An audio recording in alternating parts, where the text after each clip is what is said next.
के पीछे मैं हो लेता, मुड़ के न देखूंगा, मुड़ के न देखूंगा। यीशु के पीछे मैं हो लेता, मुड़ के न देखूंगा, मुड़ के न देखूंगा। छोड़ के दुनिया क्रूस को लेके,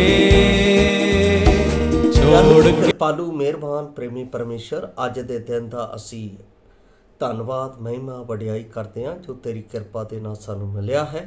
अपने वचन के नाल सानू अज दे दिन की तौफीक दे, ताकि इस विच तेरे नाम नू आदर मान देंदे होए तेरे विच बने पाए जाइए और तेरे नाम की वडियाई करिए। सब कुछ तेरे हत्थां विच सौंपते हुए बेनती मुक्ति दा ते प्रभु यीशु मसीह दे पवित्र ते समर्थी नाम विच मंगते हैं, आमीन। प्यारे अजीज, अज का समा बड़ा ही गंभीरता का है और ये समा इसलिए गंभीरता का है क्योंकि कलीसियावां दे विच भगती का जिहड़ा समा है वो बहुत ही ज़्यादा कमज़ोरी के हालातों दे विच आ गया। कलीसिया की दुर्दशा बहुत ही दानीय तरीके दे नाल नज़र आती है, क्योंकि कलीसिया दे विच पॉलिटिक्स, कलीसिया दे विच उतार चढ़ाव, कलीसिया दे विच वाद विवाद, कलीसिया दे विच बड़प्पन, ये सारियां चीज़ां हुण इस तरह अंदर आ गई हैं कि उन्हां दे विच विवाद अते झगड़े पैदा होने शुरू हो गए। इहदा कारण की है? इहदा कारण इक्को ही है कि असी परमेश्वर दे वचन की आग्याकारिता, उहदे डिसिपलिन नूं नहीं हजे तक समझे, और बहुत सारे इस आग्याकारिता नूं ना समझते हुए आने वाले समयां दे हालात इस तरह के हो जाणगे कि साडे बच्चे साडे हत्थां दे विच नहीं होणगे, साडे जवान साडे हत्थां दे विच नहीं होणगे, पति पत्नी दे विच झगड़े होणगे अते माता पिता दे जिहड़े बच्चे है वो नाशुकरे हो जाणगे, उन्हां दीयां दुर्दशा बहुत भैड़ियां हो जाणगीਆਂ। ये गल्लां बाइबल दे विच प्रकाश की पोथी दे विच लिखियां हुईयां ने। पर मैं आप नूं सचेत करना चाहुंदा हाँ कि जे असी परमेश्वर दे वचन अते उसकी आग्याकारिता दे विच बने रहंदे हाँ तां परमेश्वर दीयां बरकतां नूं अते परमेश्वर दी जिउंदी आस नूं अते परमेश्वर दे स्वर्गीय राज दे उस दृश्य नूं असी अपने जीवन दे विच शांति वजों बरकत वजों वेखांगे।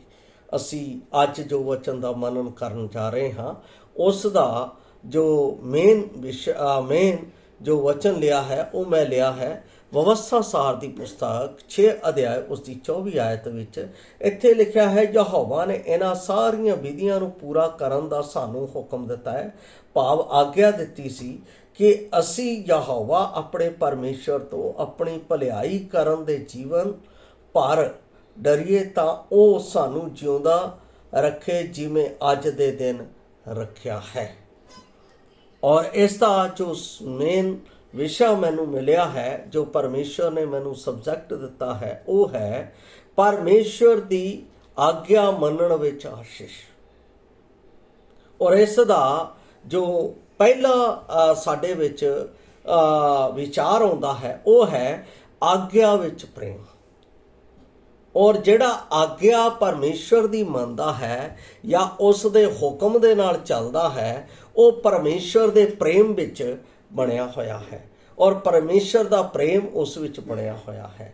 और वो परमेश्वर दे हर एक हुक्म नूं परमेश्वर दे भय दे नाल मनदा है। इस गल नूं समझण दे लई मैं आप नूं यूहन्ना दी अंजील उस दा 15 अध्याय उसकी 10 आयत मैं आप दे लई पढ़ रहा हाँ। इत्थे इस तरह लिखिया होया है, कहंदा है, जेकर तुसी मेरे हुक्मां दी पालना करोगे तां मेरे प्रेम विच रहोगे, जिवें मैं अपने पिता दे हुक्मां दी पालना कीती अते ओहदे प्रेम विच रहिंदा है। इत्थे बड़ी साफ गल लिखी है, जेकर तुसी मेरे हुक्मां दी पालना करोगे तां मेरे प्रेम विच रहोगे।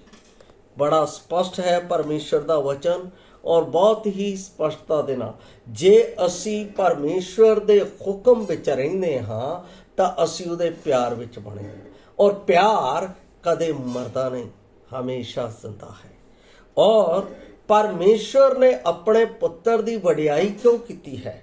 ਜਦੋਂ ਅਸੀਂ ਮਤੀ ਰਚੀ ਸੁਸਮਾਚਾਰ ਉਸ ਦਾ 3 ਅਧਿਆਏ ਉਸ ਦੀ 17 ਆਇਤ ਨੂੰ ਪੜ੍ਹਦੇ ਹਾਂ ਤਾਂ ਇੱਥੇ ਅਸੀਂ ਉਸ ਦਾ ਕਾਰਨ ਦੇਖਦੇ ਹਾਂ ਜੋ ਪਰਮੇਸ਼ਵਰ ਨੇ ਆਪਣੇ ਪੁੱਤਰ ਦੀ ਵਡਿਆਈ ਕੀਤੀ। ਇਸ ਨੂੰ ਅਸੀਂ 16 ਦੇ ਵਿੱਚ ਪੜ੍ਹਦੇ ਹਾਂ।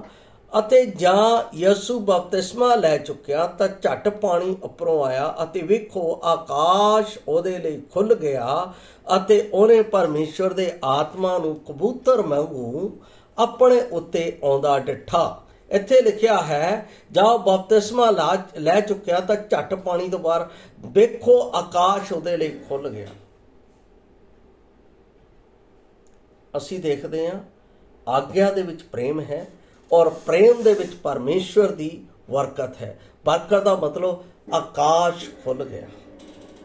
ਆਕਾਸ਼ ਦੇ ਝਰੋਖੇ ਮੇਰੇ ਲਈ ਖੁੱਲ ਜਾਂਦੇ ਆ ਜਦੋਂ ਮੈਂ ਪਰਮੇਸ਼ਵਰ ਦੀ ਆਗਿਆ ਨੂੰ ਪਿਆਰ ਦੇ ਨਾਲ ਮੰਨਦਾ ਹਾਂ ਅਤੇ ਉਹਦਾ ਅਨੁਸਰਣ ਕਰਦਾ ਹਾਂ। ਔਰ ਉਹੀ ਪਰਮੇਸ਼ਵਰ ਦੇ ਵਚਨ ਦਾ ਹੁਕਮ ਮੰਨਦਾ ਹੈ, ਉਹੀ ਪਰਮੇਸ਼ਵਰ ਦਾ ਅੱਛਾ ਅਤੇ ਵਫਾਦਾਰ ਚੇਲਾ ਹੈ, ਉਹੀ ਪਰਮੇਸ਼ਵਰ ਦਾ ਸੱਚਾ ਅਨਿਆਈ ਹੈ ਜੋ ਪਰਮੇਸ਼ਵਰ ਦੇ ਹੁਕਮ ਦੀ ਪਾਲਣਾ ਕਰਦਾ ਹੈ। ਔਰ ਜੋ ਪਰਮੇਸ਼ਵਰ ਦੇ ਹੁਕਮ ਦੀ ਪਾਲਣਾ ਕਰਦਾ ਹੈ ਉਸ ਵਿੱਚ ਪਰਮੇਸ਼ਵਰ ਦਾ ਪ੍ਰੇਮ ਹੈ ਔਰ ਜਿਸ ਵਿੱਚ ਪਰਮੇਸ਼ਵਰ ਦਾ ਪ੍ਰੇਮ ਹੈ ਉਸ ਵਿੱਚ ਪਰਮੇਸ਼ਵਰ ਸਵੈਂ ਮੌਜੂਦ ਹੈ। ਕਿੰਨੀ ਅਦਭੁਤ ਗੱਲ ਹੈ।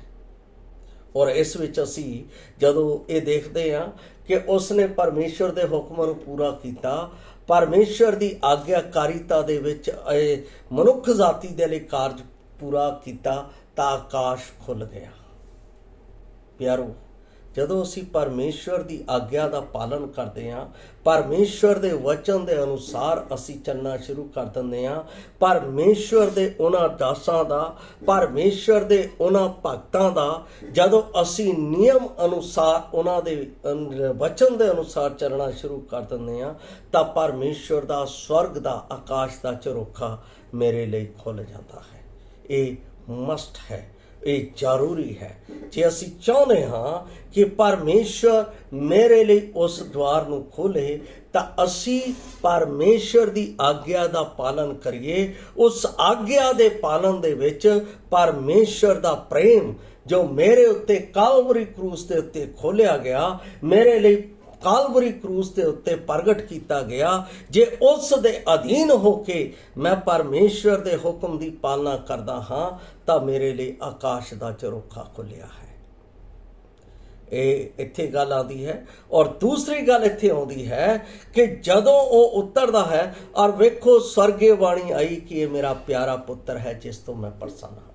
ਪਰਮੇਸ਼ਵਰ ਦੇ ਹੁਕਮ ਦੀ ਪਾਲਣਾ ਕਰਨ ਵਾਲੇ, ਪਰਮੇਸ਼ਵਰ ਦੇ ਨਿਯਮ ਦੇ ਅਨੁਸਾਰ ਚੱਲਣ ਵਾਲੇ ਤੋਂ ਪਰਮੇਸ਼ਵਰ ਪ੍ਰਸੰਨ ਹੈ ਔਰ ਪਰਮੇਸ਼ਵਰ ਉਸ ਦੇ ਨਾਲ ਪਿਆਰ ਕਰਦਾ ਹੈ। ਕਿੰਨੀ ਅੱਛੀ ਗੱਲ ਹੈ। ਮੈਂ ਸਮਝਦਾ ਹਾਂ ਜਦੋਂ ਯਹੋਨਾ ਦੀ ਅੰਜੀਲ ਦੇ ਵਿੱਚ ਪ੍ਰਭੂ ਯਿਸੂ ਮਸੀਹ ਯਹੋਨਾ ਦੇ ਨਾਲ ਆਪਣਾ ਲਿਖਿਆ ਗਿਆ ਕਿ ਬਹੁਤ ਪਿਆਰ ਕਰਦਾ ਸੀ। ਕਿਉਂ ਪਿਆਰ ਕਰਦਾ ਹੈ? What is the reason? ਕਿਉਂਕਿ ਯਹੋਨਾ ਪਰਮੇਸ਼ਵਰ ਦੇ ਨਾਲ ਅਟੁੱਟ ਪ੍ਰੇਮ ਅਤੇ ਅਟੁੱਟ ਪ੍ਰੇਮ ਨੂੰ ਪ੍ਰਗਟ ਕਰਦਾ ਹੈ ਚਾਰੇ ਅੰਜੀਲਾਂ ਦੇ ਵਿੱਚ। ਔਰ ਅਜਿਹਾ ਪ੍ਰੇਮ ਕਿਸੇ ਨੇ ਵੀ ਪ੍ਰਗਟ ਨਹੀਂ ਕੀਤਾ ਜੋ ਉਸ ਅੰਜੀਲ ਵਿੱਚ ਅਸੀਂ ਯਹੋਨਾ ਦੇ ਰਾਹੀਂ ਦੇਖਦੇ ਹਾਂ। ਇਸ ਲਈ ਅਸੀਂ ਵੇਖਦੇ ਹਾਂ ਕਿ ਪਰਮੇਸ਼ਵਰ ਉਹਨੂੰ ਪਿਆਰ ਕਰਦਾ ਹੈ ਔਰ ਪਰਮੇਸ਼ਵਰ ਦਾ ਪਿਆਰ ਉਸ ਦੇ ਉੱਤੇ ਪ੍ਰਗਟ ਹੁੰਦਾ ਹੈ ਜਿਹੜਾ ਪਰਮੇਸ਼ਵਰ ਦੇ ਹੁਕਮ ਦੀ ਪਾਲਣਾ ਕਰਦਾ ਹੈ। ਦੂਸਰੀ ਗੱਲ, ਆਗਿਆ ਵਿੱਚ ਭੈ ਹੈ ਔਰ ਭੈ ਦੇ ਵਿੱਚ ਪਰਮੇਸ਼ਵਰ ਦੀ ਆਸ਼ੀਸ਼ ਹੈ। ਇਸ ਗੱਲ ਨੂੰ ਅਸੀਂ ਦੇਖਦੇ ਹਾਂ ਵਿਵਸਥਾ ਸਾਰ ਦੀ ਪੁਸਤਕ ਉਸ ਦਾ 10 ਅਧਿਆਏ ਉਸ ਦੀ 12 ਆਇਤ ਦੇ ਵਿੱਚ ਇਸ ਤਰ੍ਹਾਂ ਲਿਖਿਆ ਹੋਇਆ ਹੈ। ਜਦੋਂ ਅਸੀਂ ਉਸ ਨੂੰ ਪੜ੍ਹਦੇ ਹਾਂ ਤਾਂ ਉਸ ਵਿੱਚ ਵੀ ਪਰਮੇਸ਼ਵਰ ਦੀ ਭਲਾਈ ਨੂੰ ਅਸੀਂ ਦੇਖਦੇ ਹਾਂ। 10:12 ਦੇ ਵਿੱਚ ਇਸ ਤਰ੍ਹਾਂ ਲਿਖਿਆ ਹੈ, ਹੇ ਇਸਰਾਇਲ, ਹੁਣ ਯਹੋਵਾ ਤੁਹਾਡਾ ਪਰਮੇਸ਼ਵਰ ਤੁਹਾਥੋਂ ਹੋਰ ਕੀ ਚਾਹੁੰਦਾ ਹੈ? ਪਰਮੇਸ਼ਵਰ ਕੀ ਚਾਹੁੰਦਾ ਹੈ ਇਸ ਗੱਲ ਨੂੰ ਸਮਝੋ। ਅੱਗੇ ਕਹਿੰਦਾ ਹੈ ਭਾਈ ਕੇਵਲ ਤੁਸੀਂ ਯਹੋਵਾ ਆਪਣੇ ਪਰਮੇਸ਼ਰ ਤੋਂ ਭੈ ਖਾਓ ਅਤੇ ਉਸ ਦੇ ਸਾਰੇ ਰਾਹਾਂ ਉੱਤੇ ਚੱਲੋ ਅਤੇ ਉਸ ਦੇ ਨਾਲ ਪ੍ਰੇਮ ਰੱਖੋ ਅਤੇ ਆਪਣੇ ਸਾਰੇ ਮਨ ਨਾਲ ਅਤੇ ਆਪਣੀ ਸਾਰੀ ਜਾਨ ਨਾਲ ਯਹੋਵਾ ਪਰਮੇਸ਼ਰ ਦੀ ਉਪਾਸਨਾ ਕਰੋ। ਪਰਮੇਸ਼ਰ ਦੇ ਹੁਕਮ ਨੂੰ ਉਹਦੇ ਭੈ ਦੇ ਨਾਲ ਮੰਨਣਾ ਹੈ, ਮਜ਼ਾਕ ਦੇ ਨਾਲ ਨਹੀਂ। ਕਈ ਆਪਣਾ ਵਿਅਕਤੀਆਂ ਨੂੰ ਮੈਂ ਵੇਖਦਾ ਹਾਂ, ਜਦੋਂ ਉਹਨਾਂ ਨੂੰ ਕਿਹਾ ਜਾਂਦਾ ਇਹ ਕਰੋ, ਕਰ ਦਿੰਦੇ ਆ। ਜੇ ਉਹਨਾਂ ਨੂੰ ਕਹੋ ਇਸ ਗੱਲ, ਹਜੇ ਕਿਹੜਾ ਟਾਈਮ ਹੋਇਆ, ਕੋਈ ਨਹੀਂ ਦੇਖ ਲਵਾਂਗੇ। ਬਹੁਤ ਜ਼ਿਆਦਾ ਜਦੋਂ ਅਸੀਂ ਕੋਈ ਗੱਲ ਕਹਿੰਦੇ ਆ, ਐਕਸਕਿਊਜ਼ ਬਹੁਤ ਆ ਜਾਂਦੇ ਆ, ਬਹਾਨੇ ਬਹੁਤ ਆ ਜਾਂਦੇ ਆ। ਉਹ ਬਹਾਨੇ ਪਰਮੇਸ਼ਰ ਦੀ ਆਗਿਆ ਵਿੱਚ ਨਹੀਂ ਚੱਲਣੇ। ਬਾਈਬਲ ਬਾਣੀ ਦੇ ਵਿੱਚ ਸਾਫ਼ ਤੌਰ ਤੇ ਲਿਖਿਆ ਹੈ, ਜਦੋਂ ਤੁਸੀਂ ਪਰਮੇਸ਼ਰ ਦਾ ਭੈ ਮੰਨੋ। ਇੱਥੇ ਸਾਫ਼ ਗੱਲ ਇਹ ਲਿਖੀ ਹੈ, ਪਰਮੇਸ਼ਰ ਹੋਰ ਕੀ ਨਹੀਂ, ਕੁਝ ਨਹੀਂ ਚਾਹੁੰਦਾ। ਉਹ ਕਹਿੰਦਾ ਜਦੋਂ ਤੁਸੀਂ ਉਹਦੇ ਹੁਕਮ ਦੀ ਪਾਲਣਾ ਕਰੋ ਤਾਂ ਭੈ ਖਾਓ, ਪਰਮੇਸ਼ਰ ਤੋਂ ਭੈ ਖਾਓ ਅਤੇ ਉਸਦੇ ਸਾਰੇ ਰਾਹਾਂ ਵਿੱਚ ਉਹਦੀ ਆਗਿਆਕਾਰੀਤਾ ਨਾਲ ਚੱਲੋ। ਔਰ ਲਿਖਿਆ ਹੈ ਉਸ ਦੇ ਨਾਲ ਪ੍ਰੇਮ ਰੱਖੋ। ਪ੍ਰੇਮ ਦਾ ਮਤਲਬ ਉਸ ਦੇ ਹੁਕਮ ਦੇ ਵਿੱਚ ਰਹੋ। ਜਿਹੜੀ ਪਤਨੀ ਆਪਣੇ ਪਤੀ ਦਾ ਹੁਕਮ ਨਹੀਂ ਮੰਨਦੀ, ਉਸ ਘਰ ਦੇ ਵਿੱਚ ਹਮੇਸ਼ਾ ਵਿਵਾਦ ਅਤੇ ਵਿਖੇੜੇ ਖੜੇ ਹੁੰਦੇ ਆ। ਜਿਹੜੇ ਪੁੱਤਰ ਆਪਣੇ ਪੁੱਤਰ ਅਤੇ ਜਿਹੜੇ ਬੱਚੇ ਆਪਣੇ ਮਾਪਿਆਂ ਦੇ ਕਹਿਣਾ ਕਾਰ ਨਹੀਂ ਹੁੰਦੇ ਹੈ, ਉਸ ਘਰ ਦੇ ਵਿੱਚ ਹਮੇਸ਼ਾ ਨਿਰਾਸ਼ਾ ਅਤੇ ਗਮੀ ਹੁੰਦੀ ਹੈ। ਬਾਈਬਲ ਬਾਣੀ ਦੇ ਵਿੱਚ ਲਿਖਿਆ ਹੈ, ਤੂੰ ਆਪਣੇ ਬੱਚੇ ਨੂੰ ਬਚਪਨ ਤੋਂ ਹੀ ਉੱਠਣਾ ਬੈਠਣਾ ਚੱਲਣਾ ਸਿਖਾ। ਇਹ ਆਗਿਆਕਾਰੀਤਾ ਦਾ ਇੱਕ ਨਿਯਮ ਹੈ। ਜਦੋਂ ਅਸੀਂ ਇਸ ਆਗਿਆਕਾਰੀਤਾ ਤੋਂ ਹਟ ਜਾਂਦੇ ਹਾਂ, ਪਰਮੇਸ਼ਰ ਦਾ ਭੈ ਔਰ ਪਰਮੇਸ਼ਰ ਦੇ ਭੈ ਦੇ ਵਿੱਚ ਬੱਚਿਆਂ ਨੂੰ ਜਾਂ ਆਪਣੇ ਆਪ ਨੂੰ ਬੈਠਣਾ ਨਹੀਂ ਸਿਖਾਉਂਦੇ ਹਾਂ, ਚੱਲਣਾ ਨਹੀਂ ਸਿਖਾਉਂਦੇ ਹਾਂ, ਉਸ ਨੂੰ ਸੁਣਨਾ ਨਹੀਂ ਸਿਖਾਉਂਦੇ ਹਾਂ, ਤਾਂ ਸਾਡੇ ਵਿੱਚ ਪਰਮੇਸ਼ਰ ਦਾ ਕ੍ਰੋਧ ਆਉਂਦਾ ਹੈ। ਫਿਰ ਸਾਡੇ ਵਿੱਚ ਪਰਮੇਸ਼ਰ ਦੀ ਆਸ਼ੀਸ਼ ਨਹੀਂ ਆਉਂਦੀ ਹੈ। ਮੈਂ ਆਪ ਨੂੰ ਦੱਸਣਾ ਚਾਹੁੰਦਾ ਹਾਂ, ਇੱਕ ਆਦਰਯੋਗ ਪਿਤਾ ਜਿਸ ਨੇ ਪਰਮੇਸ਼ਰ ਦੇ ਭੈ ਦੇ ਨਾਲ ਉਸਦੇ ਹੁਕਮ ਨੂੰ ਮੰਨਿਆ, ਅਬਰਾਹਮ ਨੇ ਪਰਮੇਸ਼ਰ ਦੇ ਹੁਕਮ ਨੂੰ, ਪਰਮੇਸ਼ਰ ਨੇ ਕਿਹਾ ਉੱਠ ਨਿਕਲ ਆਪਣੇ ਸਾਕਾਂ ਵਿੱਚੋਂ। ਲੈ, ਆਪਣੇ ਸਾਕਾਂ ਵਿੱਚੋਂ ਕਿਤੇ ਨਿਕਲ ਹੁੰਦਾ? ਨੋਹਾਂ ਤਾਂ ਕਦੇ ਮਾਸ ਲੱਗ ਹੁੰਦਾ। ਸਾਡੀ ਇਹ ਆਵਾਜ਼ ਹੈ, ਸਾਡਾ ਇਹ ਵਿਚਾਰ ਹੈ। ਪਰ ਪਰਮੇਸ਼ਰ ਜਦੋਂ ਮੈਨੂੰ ਅਲੱਗ ਕਰਦਾ ਹੈ, ਅਲੱਗ ਕਰਨ ਦਾ ਮਤਲਬ ਕੀ ਹੈ? ਆਪਣੇ ਲਈ ਅਲੱਗ ਕਰਦਾ। ਇਸੇ ਕਰਕੇ ਬਾਈਬਲ ਦੇ ਵਿੱਚ ਲਿਖਿਆ ਹੈ, ਜਿਸ ਨੂੰ ਤੁਸੀਂ ਜ਼ਿਆਦਾ ਪਿਆਰ ਕਰਦੇ ਹੋ ਉਸ ਨੂੰ ਪਰਮੇਸ਼ਰ ਪਸੰਦ ਨਹੀਂ ਕਰਦਾ, ਉਸ ਨੂੰ ਸਾਡੇ ਕੋਲੋਂ ਖੋਹ ਲੈਂਦਾ ਹੈ, ਸਾਡੇ ਕੋਲੋਂ ਦੂਰ ਕਰ ਦਿੰਦਾ ਹੈ। ਇਸ ਲਈ ਪਰਮੇਸ਼ਰ ਦੇ ਨਾਲ ਪਿਆਰ ਕਰੋ, ਪਰਮੇਸ਼ਰ ਦੇ ਹੁਕਮ ਦੀ ਪਾਲਣਾ ਕਰੋ, ਉਹ ਤਾਂ ਤੁਹਾਡੇ ਨੇੜੇ ਆਵੇਗਾ, ਤੁਹਾਡੇ ਲਈ ਸਭ ਦੁਆਰ ਖੋਲੇਗਾ, ਤੁਹਾਡੇ ਲਈ ਅਜਿਹੇ ਰਸਤੇ ਤਿਆਰ ਕਰੇਗਾ ਜਿਸ ਵਿੱਚ ਤੁਸੀਂ ਪਰਮੇਸ਼ਰ ਦੀ ਮਹਿਮਾ ਨੂੰ ਵੇਖੋਗੇ, ਜਿਸ ਵਿੱਚ ਤੁਸੀਂ ਪਰਮੇਸ਼ਰ ਦੀ ਵਡਿਆਈ ਨੂੰ ਦੇਖੋਗੇ, ਜਿਸ ਵਿੱਚ ਤੁਸੀਂ ਪਰਮੇਸ਼ਰ ਦੀ ਬਰਕਤ ਨੂੰ ਵੇਖੋਗੇ। ਇਹ ਆਗਿਆਕਾਰੀਤਾ ਦੇ ਨਾਲ, ਉਸਦੇ ਭੈ ਦੇ ਨਾਲ। ਦੂਸਰੀ ਗੱਲ ਦੇਖਦੇ ਹਾਂ, ਆਗਿਆਕਾਰੀ ਪੁੱਤਰ। ਅਬਰਾਹਮ ਨੇ ਪਰਮੇਸ਼ਰ ਦਾ ਹੁਕਮ ਮੰਨਿਆ, ਇਸਹਾਕ ਨੇ ਪਰਮੇਸ਼ਰ ਦੇ ਨਿਮਿਤ ਉਸਦੀ ਆਗਿਆਕਾਰੀਤਾ ਨੂੰ ਆਪਣੇ ਪਿਤਾ ਦੇ ਵਿੱਚ ਪੂਰਾ ਕੀਤਾ। ਪਿਤਾ ਦੇ ਵਿੱਚ ਜਿਸ ਤਰ੍ਹਾਂ ਪਿਤਾ ਕਹਿੰਦਾ ਗਿਆ, ਉਹ ਉਸੇ ਤਰ੍ਹਾਂ ਚੱਲਦਾ ਗਿਆ। ਉਸਨੇ ਇਹ ਨਹੀਂ ਕਿਹਾ, ਪਿਤਾ ਜੀ ਤੁਸੀਂ ਮੈਨੂੰ ਇਸ ਤਰ੍ਹਾਂ ਕਿਉਂ ਕਰ ਰਹੇ ਹੋ, ਤੁਸੀਂ ਕੀਤਾ। ਬੜੇ ਆਗਿਆਕਾਰੀਤਾ ਦੇ ਨਾਲ ਉਸਨੇ ਕੋਈ ਉਜ਼ਰ ਬਹਾਨਾ ਨਹੀਂ ਕੀਤਾ, ਉਸ ਦੇ ਨਾਲ ਨਾਲ ਚੱਲਿਆ, ਉਸ ਦੇ ਨਾਲ ਨਾਲ ਸਭ ਗੱਲਾਂ ਦੇ ਵਿੱਚ ਖੜਾ ਰਿਹਾ, ਉਸ ਦੇ ਨਾਲ ਸਾਰੀ ਵਫਾਦਾਰੀ ਪੂਰੀ ਕੀਤੀ। ਔਰ ਉਸ ਵਫਾਦਾਰੀ ਦਾ ਇਨਾਮ ਇਸਹਾਕ ਦੇ ਜੀਵਨ ਦੇ ਵਿੱਚ ਉਸ ਨੂੰ ਮਿਲਿਆ। ਪਰਮੇਸ਼ਰ ਦੀ ਆਸ਼ੀਸ਼, ਪਰਮੇਸ਼ਰ ਦੀ ਅਜਿਹੀ ਆਸ਼ੀਸ਼ ਜਿਹੜੀ ਉਸ ਤੋਂ ਖੋਈ ਨਹੀਂ ਗਈ। ਇਸ ਲਈ ਮੇਰੇ ਪਿਆਰੇ ਅਜ਼ੀਜ਼, ਪਰਮੇਸ਼ਰ ਚਾਹੁੰਦਾ ਹੈ ਕਿ ਅਸੀਂ ਉਸ ਦੇ ਪ੍ਰੇਮ ਨੂੰ ਅਤੇ ਉਸ ਦੇ ਪ੍ਰੇਮ ਦੀ ਸਾਰੀ ਗੱਲ ਨੂੰ, ਪਰਮੇਸ਼ਰ ਦਾ ਪ੍ਰੇਮ ਦੀ ਆਗਿਆਕਾਰੀਤਾ ਨੂੰ ਜਦੋਂ ਇਸਹਾਕ ਦੇ ਵਿੱਚ ਵੇਖਦੇ ਹਾਂ, ਤਾਂ ਇਸਹਾਕ ਨੂੰ ਪਰਮੇਸ਼ਰ ਦੇ ਪਿਤਾ ਦੇ ਕੋਲੋਂ ਹੀ ਆਸ਼ੀਸ਼ ਮਿਲਦੀ ਹੈ।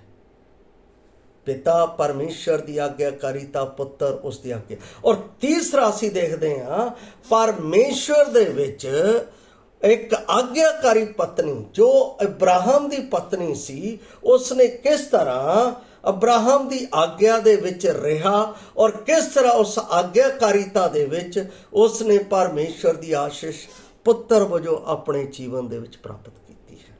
ਪਿਆਰੋ,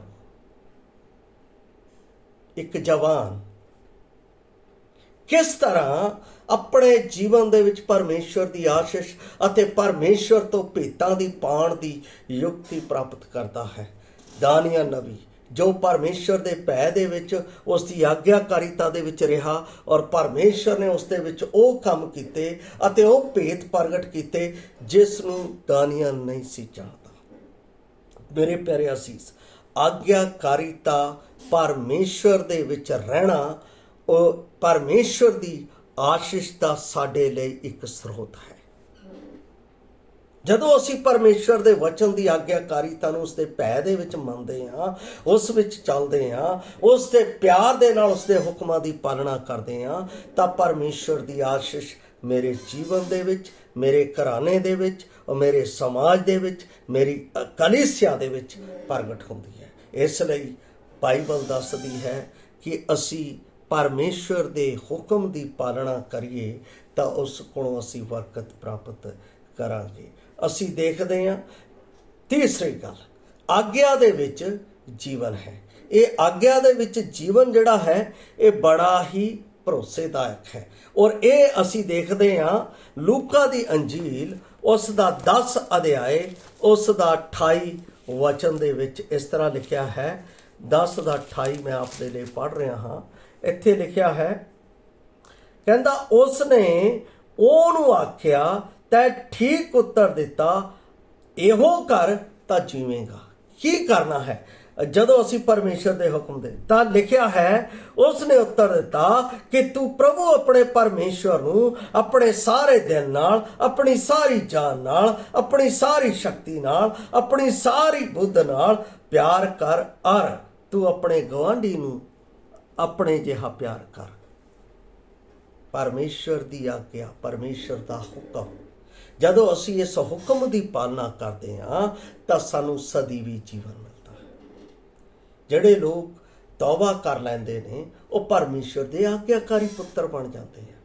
ਜੇ ਉਸ ਦੇ ਵਿੱਚ ਆਗਿਆਕਾਰੀ ਪੁੱਤਰ ਬਣ ਕੇ ਉਸ ਦੀ ਆਗਿਆ ਦਾ ਪਾਲਣ ਨਹੀਂ ਕਰਦੇ ਤਾਂ ਉਹ ਜੋ ਆਸ਼ੀਸ਼ਾਂ ਪਰਮੇਸ਼ਰ ਨੇ ਸ੍ਰਿਸ਼ਟੀ ਦੀ ਰਚਨਾ ਤੋਂ ਪਹਿਲਾਂ ਆਪ ਦੇ ਜੀਵਨ ਦੇ ਵਿੱਚ ਰੱਖੀਆਂ ਨੇ, ਤੁਸੀਂ ਉਸ ਨੂੰ ਖੋ ਦੋਗੇ।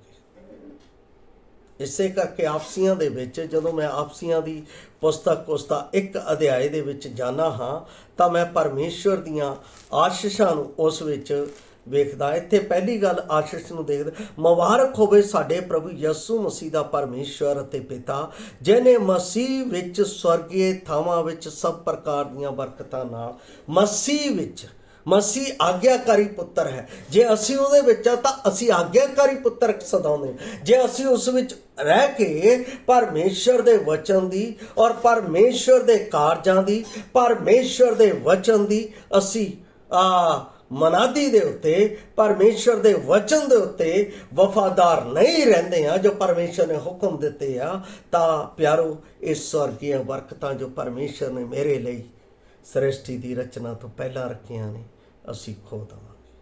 ਸਦਾ ਦਾ ਜੀਵਨ ਉਸ ਦੇ ਹੁਕਮ ਮੰਨਣ ਦੇ ਵਿੱਚ ਹੈ। ਇਸੇ ਆਪਸੀਆਂ ਦੀ ਪੁਸਤਕ ਉਸ ਦਾ 6 ਅਧਿਆਏ ਉਸ ਦੀ ਜਦੋਂ 2 ਅਤੇ ਤੂੰ ਆਪਣੇ ਮਾਤਾ ਪਿਤਾ ਦਾ ਆਦਰ ਕਰ, ਤੇਰਾ ਭਲਾ ਹੋਵੇਗਾ ਅਤੇ ਧਰਤੀ ਉੱਤੇ ਤੇਰੀ ਉਮਰ ਲੰਮੀ ਹੋਵੇਗੀ। ਇਹ ਵਾਅਦੇ ਦਾ ਪਹਿਲਾ ਹੁਕਮ ਹੈ। ਜੇ ਅਸੀਂ ਪਰਮੇਸ਼ਰ ਦੇ ਹੁਕਮ ਦੀ ਪਾਲਣਾ ਨਹੀਂ ਕਰਾਂਗੇ, ਉਸ ਦੇ ਹੁਕਮ ਨੂੰ ਆਪਣੇ ਜੀਵਨ ਵਿੱਚ ਲਾਗੂ ਨਹੀਂ ਕਰਾਂਗੇ, ਤਾਂ ਪ੍ਰਿਯੋ ਅਸੀਂ ਉਸ ਲੰਬੇ ਜੀਵਨ, ਉਸ ਸਦੀਵੀ ਜੀਵਨ ਆਪਣੇ ਜੀਵਨ ਦੇ ਵਿੱਚੋਂ ਖੋ। ਇਸ ਲਈ ਅਸੀਂ ਪਰਮੇਸ਼ਰ ਦੇ ਆਗਿਆਕਾਰੀ ਪੁੱਤਰ ਬਣੀਏ, ਉਸ ਦੇ ਪਿੱਛੇ ਚੱਲੀਏ, ਤਾਂ ਪਰਮੇਸ਼ਰ ਦੀ ਆਸ਼ੀਸ਼ ਨੂੰ ਅਸੀਂ ਪ੍ਰਾਪਤ ਕਰਾਂਗੇ। ਅਸੀਂ ਵੇਖਦੇ ਹਾਂ ਕਿ ਪ੍ਰਭੂ ਯਿਸੂ ਮਸੀਹ ਨੇ ਸ਼ੁਰੂ ਤੋਂ ਲੈ ਕੇ ਅੰਤ ਤੱਕ ਪਰਮੇਸ਼ਰ ਦੇ ਹੁਕਮ ਦੀ ਪਾਲਣਾ ਕੀਤੀ, ਮਰਨ ਤੱਕ ਪਰਮੇਸ਼ਰ ਦੇ ਹੁਕਮ ਦੀ ਪਾਲਣਾ ਕੀਤੀ, ਤਾਂ ਫਿਲਿੱਪੀਆਂ 2 ਅਧਿਆਏ ਉਸ ਦੀ 10 ਅਤੇ 11 ਆਇਤ ਦੇ ਵਿੱਚ ਕੀ ਲਿਖਿਆ ਹੈ? 9 ਆਇਤ ਦੇ ਵਿੱਚ ਇਸ ਤਰ੍ਹਾਂ ਲਿਖਿਆ ਹੈ, ਇਸ ਕਾਰਨ ਪਰਮੇਸ਼ਰ ਨੇ, ਜਦੋਂ ਉਸਨੇ ਪਰਮੇਸ਼ਰ ਦੇ ਹੁਕਮ ਦੀ ਪਾਲਣਾ ਕੀਤੀ, ਇਸ ਕਾਰਨ ਪਰਮੇਸ਼ਰ ਨੇ ਵੀ ਉਸ ਨੂੰ ਉੱਚਾ ਕੀਤਾ ਅਤੇ ਉਸ ਨੂੰ ਉਹ ਨਾਮ ਦਿੱਤਾ ਜਿਹੜਾ ਸਭਨਾ ਨਾਮਾਂ ਤੋਂ ਉੱਤੇ ਹੈ। ਭਾਈ ਯਿਸੂ ਨਾਮ ਲੈ ਕੇ ਆਕਾਸ਼ ਉਤਰੀਆਂ, ਧਰਤੀ ਉਤਰੀਆਂ, ਧਰਤੀ ਹੇਠਲਿਆਂ ਗੋਡਾ ਨਿਵਾਇਆ ਜਾਵੇ ਅਤੇ ਹਰ ਇੱਕ ਜਵਾਨ ਪਰਮੇਸ਼ਰ ਪਿਤਾ ਦੀ ਵਡਿਆਈ ਨੇ ਮੰਨ ਲਵੇ ਕਿ ਯਿਸੂ ਹੀ ਪ੍ਰਭੂ ਹੈ। ਹੁਕਮ ਦੀ ਪਾਲਣਾ ਨਾਲ ਪਰਮੇਸ਼ਰ ਮੈਨੂੰ ਇਸ ਜਗਤ ਦੇ ਵਿੱਚ, ਸਵਰਗ ਦੇ ਵਿੱਚ ਮੈਨੂੰ ਆਦਰ ਦਾ ਸਥਾਨ ਦੇਵੇਗਾ, ਜਿਸ ਤਰ੍ਹਾਂ ਇੱਥੇ ਪ੍ਰਭੂ ਯਿਸੂ ਮਸੀਹ ਨੂੰ ਦਿੱਤਾ। ਇਸ ਲਈ ਪ੍ਰਿਓ, ਅਸੀਂ ਪਰਮੇਸ਼ਰ ਦੇ ਹੁਕਮ ਦੀ ਪਾਲਣਾ ਕਰੀਏ, ਉਸ ਦੇ ਵਚਨ ਦੀ ਪਾਲਣਾ ਕਰੀਏ, ਜੋ ਕਲੀਸਿਆ ਦੇ ਵਿੱਚ ਨਿਰਦੇਸ਼ ਦਿੱਤੇ ਜਾਂਦੇ ਆ ਉਸ ਦੀ ਪਾਲਣਾ ਕਰੀਏ, ਜੋ ਪਰਮੇਸ਼ਰ ਦੇ ਵਚਨ ਦੇ ਵਿੱਚ ਸਾਡੇ ਪਰਿਵਾਰਾਂ ਦੇ ਲਈ ਨਿਰਦੇਸ਼ ਦਿੱਤੇ ਜਾਂਦੇ ਆ ਉਸ ਦੀ ਪਾਲਣਾ ਕਰੀਏ, ਜੋ ਅਸੀਂ ਸਮਾਜ ਦੇ ਵਿੱਚ ਰਹਿੰਦੇ ਆ ਉਸ ਸਮਾਜ ਦੇ ਲਈ ਅਸੀਂ ਪਰਮੇਸ਼ਰ ਦੇ ਵਚਨ ਦੇ ਨਾਲ ਉਸ ਦੀ ਪਾਲਣਾ ਕਰੀਏ, ਤਾਂ ਪਰਮੇਸ਼ਰ ਸਾਨੂੰ ਆਪਣੀ ਆਸ਼ੀਸ਼ ਦੇ ਨਾਲ ਭਰਪੂਰ ਕਰੇਗਾ। ਪਰਮੇਸ਼ਰ ਆਪ ਸਭ ਨੂੰ ਉਸ ਦੀ ਆਗਿਆਕਾਰੀਤਾ ਦੇ ਅਧੀਨ ਰਹਿਣ ਦੇ ਲਈ ਮਦਦ ਕਰੋ। ਆਗਿਆਕਾਰੀਤਾ ਕੀ ਹੈ?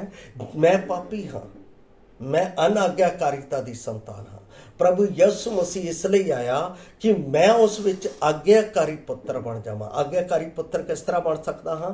ਜਦੋਂ ਮੈਂ ਪਰਮੇਸ਼ਰ ਦੇ ਕੀਤੇ ਹੋਏ ਕਾਰਜ ਦੇ ਉੱਤੇ ਸਵੀਕਾਰ ਕਰਦਾ ਹਾਂ ਕਿ ਪਰਮੇਸ਼ਰ ਪੁੱਤਰ ਮੇਰੇ ਪਾਪੀ ਦੇ ਲਈ ਮਾਰਿਆ ਗਿਆ, ਦਫਨ ਕੀਤਾ ਗਿਆ ਅਤੇ ਤੀਸਰੇ ਦਿਹਾੜੇ ਜੀ ਉੱਠਿਆ। ਹੁਣ ਉਹ ਮੇਰਾ ਪ੍ਰਭੂ ਹੈ, ਹੁਣ ਮੇਰਾ ਜੀਵਨ ਮੇਰਾ ਨਹੀਂ ਪਰਮੇਸ਼ਰ ਦਾ ਹੈ।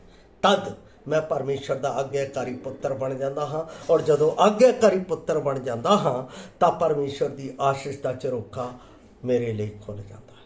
ਪਰਮੇਸ਼ਰ ਆਪ ਨੂੰ ਉਸ ਦੀ ਆਗਿਆਕਾਰੀ ਪੁੱਤਰ ਬਣ ਕੇ ਉਸ ਆਕਾਸ਼ ਦੇ ਝਰੋਖੇ ਦੀਆਂ ਬਰਕਤਾਂ ਨੂੰ ਪ੍ਰਾਪਤ ਕਰਨ ਦੇ ਲਈ ਆਪ ਸਭ ਦੀ ਮਦਦ ਕਰੇ। ਜੈ ਮਸੀਹ ਦੀ ਮਹਾਰਾਜ।